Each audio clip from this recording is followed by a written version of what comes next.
I loved her because she was my sister, but I didn't like her as a person. Out of the blue, Nikki invited me to go clubbing with her. We had never done this together before, and she felt guilty for being so distant from me. I agreed, and we went out that night.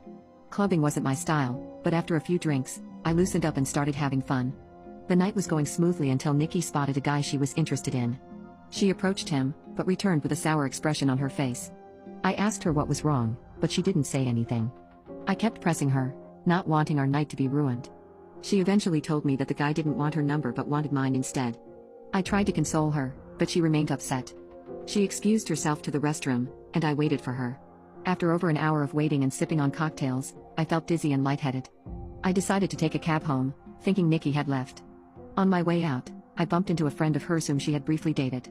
He offered to help me to my car, but I told him I was taking a cab. He said he was leaving too and suggested we share one. I agreed, and we got into the first cab we saw. As I tried to find my phone in my purse, I became dizzier. I blacked out and awoke the next morning on a hard sofa, my head pounding. Realizing I was in Nikki's friend's house, I noticed my phone on the glass table in front of me, dead.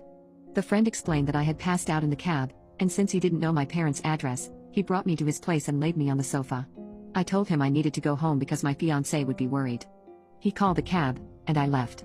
When I arrived at my parents' house, I found my mother, father, Nikki, my fiancé, and his parents all standing in the living room.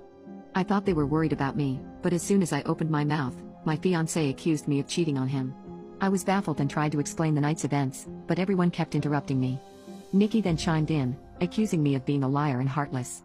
She claimed that I had flirted with random guys all night and left with her friend while she was in the bathroom. I told her what had actually happened, but she showed me a photo of us leaving the club that looked incriminating. I was too drunk to realize his hand had been on my back. My fiancé was furious, and our mothers were both crying. I asked Nikki to call her friend so he could confirm that nothing happened, but when she did, he told a completely different story. He claimed that I begged him to take me back to his place, and once there, we slept together multiple times. I was devastated and accused Nikki of orchestrating the whole thing to make me look bad. I begged my fiancé to believe me, but he just shook his head and left.